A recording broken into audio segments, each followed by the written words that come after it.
کہ ہمیں اپنے رویوں سے دل جیتنا پڑیں گے، چاہے وہ بنگالی ہوں چاہے افغانستانی ہوں۔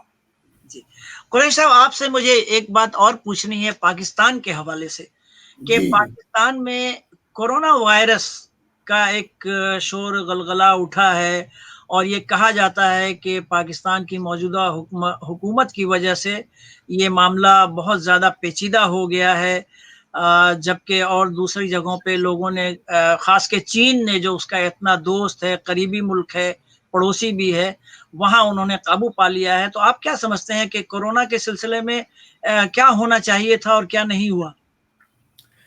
دیکھیے، کرونا کے سلسلے میں ہماری جو سیاسی اس وقت حکمران قیادت ہے، اس نے بھی وہی غلطی کی ہے جو آپ کے امریکہ میں آپ کے صدر ٹرمپ صاحب نے کی ہے۔ جی جی جی ٹرمپ صاحب بھی ان کا آغاز میں کرونا وائرس کا مذاق اڑاتے رہے اور یہ تاثر دیتے رہے کہ وہ کوئی وبا نہیں ہے اور وہ کوئی خطرے کی بات نہیں ہے۔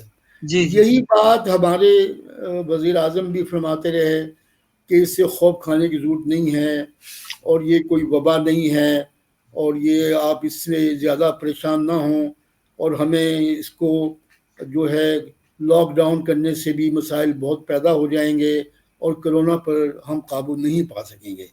تو انہوں نے لاک ڈاؤن کرنے میں اور ایک مستقل نوعیت کی پالیسی بنانے میں وہ ہچکچاہٹ اور تذبذب کا شکار رہی ہماری حکومت، جس کے نتیجے میں بہت سے مسائل پیدا ہوئے اور لوگوں نے جو قواعد و ضوابط حکومت نے ترتیب دیے تھے کہ عوام ان کا خیال رکھیں گے، لیکن حکمرانوں نے بھی ان پر عمل نہیں کیا، جس کے نتیجے میں عوام نے بھی عمل نہیں کیا اور پھر یہ وبا ہمارے مختلف علاقوں میں پھیل گئی۔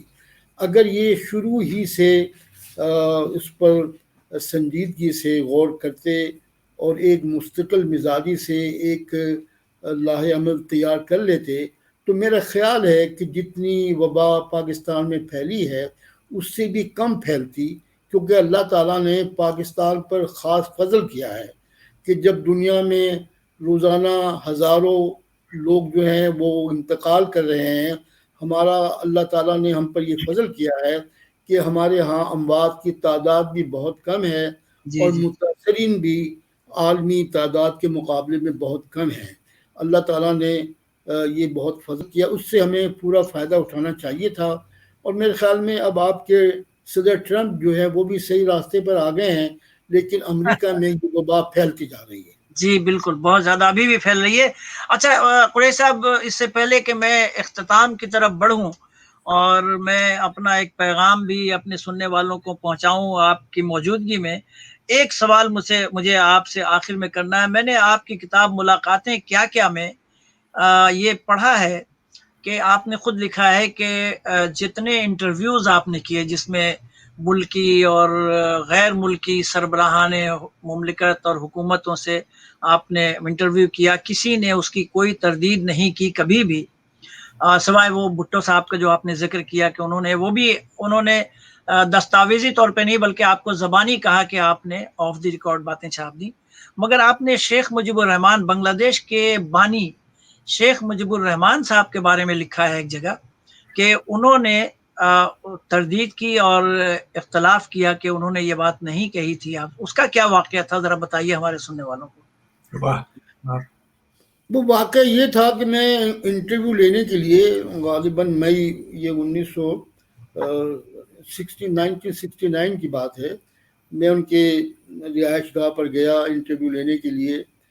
تو پہلے دن تو انہوں نے کہا کہ بھی اور لوگ بھی آئے ہوئے ہیں، تو انہوں نے مجھے اگلے دن بلایا، میں وہاں گیا تو وہاں اس وقت سہروردی صاحب کی جو بیٹی تھی اختر، جی بیگم اختر سلیمان، بیگم اختر اور ان کے شوہر سلیمان بھی وہیں ٹھہرے ہوئے تھے۔ اچھا ان کے بڑے، آپ کو پتہ ہے سہروردی سے جی کیا ہاں، تعلقات تھے مجیب الرحمان کے۔ مجیب الرحمان تو ان کے چیلوں میں سے تھے نا، ان کے وہ تھی، اور سہروردی ان کے وہ تھے جنہوں نے ان کی ساری شخصیت کو بنایا اور ان کو سیاسی قد و قامت عطا کی۔ تو بہرحال وہ ہم انٹرویو ہوا، اس انٹرویو میں میں نے ایک سوال بھی پوچھا، ان سے کہا کہ بھی کیا یہ جو سن 56 کا دستور ہے کیا یہ بنیاد نہیں بن سکتی بجائے اس کی کہ آپ نیا دستور جو ہے وہ بنائیں اور اس میں وقت ضائع ہو، بہت اختلافات ہوں. ایک بنا بنایا دستور ہے جو اسمبلی نے، قانون ساز اسمبلی نے منظور کیا، جس میں مشرقی پاکستان کے لوگ بھی شریک تھے، مغربی پاکستان کے نمائندے شریک تھے. تو ایک متفق علیہ جو دستور موجود ہے اسے ہم کیوں نہیں دوبارہ نافذ کر سکتے؟ تو انہوں نے کہا ہاں ٹھیک ہے. یعنی پہلے تو وہ اس پر رضامند نہیں ہوئے، لیکن جب میں نے دلائل دیے اور وہ بات کرتے رہے تو پھر وہ اس پر قائل ہو گئے کہ ٹھیک ہے کہ اگر سن 56 کا دستور جو ہے وہ بحال کر دیا جائے تو پھر ہم دستور ساز اسمبلی میں اسی کی بنیاد پر بات کر کے اسی دستور کو ہم تھوڑی بہت ترمیم کے ساتھ نافذ کر سکتے ہیں. تو یہ بات میں نے اردو ڈائجسٹ کے جو ان کا انٹرویو تھا اس میں شائع کی. اب ظاہر بات ہے کہ ان کی اپنی سیاسی مجبوریاں بھی تھیں اور پھر وہ ایک ایسا مشکل وقت تھا جس سے وہ گزر رہے تھے، ہم بھی گزر رہے تھے. تو جب یہ انٹرویو چھپا تو غالباً ان کے جو فالوورز تھے، ان کے جو بہت 6 نکات کے بہت زیادہ جو جوشیلے نوجوان تھے، انہوں نے کہا آپ نے یہ کیا بات کہہ دی ہے، سن 56 کا دستور تو ہم تسلیم نہیں کریں گے، ہم تو اپنی مرضی کا دستور لائیں گے. چنانچہ اس کی بنیاد پر انہوں نے تردید جاری کی کہ میں نے یہ بات نہیں کہی تھی. تو اس کا جواب پھر یہ بیگم اختر سلیمان نے دیا. انہوں نے ایک پریس ریلیز جاری کیا. انہوں نے کہا میں اس انٹرویو میں بھی موجود تھی اور اردو ڈائجسٹ میں جو کچھ شائع ہوا ہے تو ہم نے یہی کہا تھا اور انہوں نے بالکل درست شائع کیا ہے. یہ انہوں نے خود اپنی طرف سے پریس ریلیز جاری کیا. تو اس سے یہ لگا کہ بہرحال سچ بات کا ساتھ دینے والے بھی موجود ہیں اور سچ کا انکار کرنے والے بھی موجود ہیں. جی اب میں چلتا ہوں. ابھی اختتام تو نہیں ہوا ہے لیکن میں اس کی طرف بڑھ رہا ہوں. اس سے پہلے کہ میں مزید تھوڑی سی بات کروں اپنے دونوں مہمانوں سے، یہ میرے پروگرام کی ایک روایت ہے اور میں انسانیت پہ مبنی ایک ویڈیو آپ لوگوں کو 30 سیکنڈز کے لیے دکھانا چاہتا ہوں. اس کے بعد ہم اپنے دونوں مہمانوں سے تاثرات لیں گے آج کے پروگرام کے بارے میں. تو آپ 30 سیکنڈز کے لیے ایک توقف کیجئے اور یہ دیکھیے ویڈیو. 1971 کی پاک بھارت جنگ کے نتیجے میں سابق مشرقی پاکستان میں لاکھوں بے گناہ لوگ مارے گئے. بچ جانے والوں میں تقریباً 2.5 لاکھ انسان آج بھی بنگلہ دیش کے کیمپوں میں بے یار و مددگار جانوروں سے بھی بدتر زندگی گزار رہے ہیں. ان کو نہ رہائشی سہولیات میسر ہیں، نہ روزگار ہے، نہ تعلیمی یا طبی سہولیات میسر ہیں. فرینڈز آف ہیومینٹی ان ہر ماہ نصیب محصورین کی صحت، تعلیم اور مائکرو فائنینسنگ اسکیم پر کام کر رہی ہے. اپنی زکوٰۃ اور صدقات سے ان مظلوموں کی مدد کیجیے. اپنے چیک فرینڈز آف ہیومینٹی کو اس پتے پر ارسال کیجیے. یہ جو میں نے آپ کو دکھایا ہے ویڈیو، اس کا ہمارے مہمانوں سے کوئی تعلق نہیں ہے، نہ یہ اسپانسرڈ ہے اور نہ ہمارا پروگرام کوئی کمرشل ہے، لیکن یہ صرف انسانیت کی بنیاد پہ ہم کام کرتے ہیں. وہ لوگ جو کیمپوں میں محصور ہیں، اور یہ پروگرام یہاں پہ امریکہ، برطانیہ اور دوسرے ممالک کے ہمارے دوستوں کے لیے ہے. اور ابھی بقرعید کی قربانی ہے، جو لوگ اگر قربانی وہاں کرنا چاہتے ہیں تو وہ آن لائن بھی کر سکتے ہیں. اور ابھی بھی ہم اس کے لیے آپ کے آرڈرز لے رہے ہیں. تو آپ چاہیں تو www.fohamerica.com پہ ہمیں سے رابطہ کر کے اس سلسلے میں آپ حصہ لے سکتے ہیں. تو آئیے اب چلتے ہیں ہم اپنے دونوں مہمانوں کی طرف. قریش صاحب، آپ کا بہت شکریہ. اور آج کے پروگرام میں ہمارے دوست، میرے بھائی چھوٹے ہیں، میرے بھائی جیسے ہیں، پروفیسر ڈاکٹر طاہر مسعود، اور انہوں نے بہت ساری کتابیں بھی لکھی ہیں، اور انہوں نے آپ کی شخصیت پہ بھی الطاف صحافت کے نام سے ایک حال ہی میں کتاب لکھی ہے جو طاہر مسعود نے مجھے بھیج دی ہے. آپ کی ملاقاتیں کیا کیا میرے پاس اس وقت موجود ہیں اور میں نے اس کو پورا پڑھا ہے. اور آپ کی ایک کتاب جنگ ستمبر کی یاد میں بھی ابھی حال ہی میں شائع ہوئی ہے، لیکن میں نے اس پہ بات اس لیے قصدن نہیں کی کہ میں نے اب تک اس کتاب کو پڑھا نہیں ہے، اور میں شاید اپریل میں اس دفعہ آتا تو میں خود اپنے آپ کے ہاتھوں سے وہ کتاب لیتا. تو انشاءاللہ اس پہ پھر کبھی بات کریں گے. آپ کوئی پیغام دینا چاہیں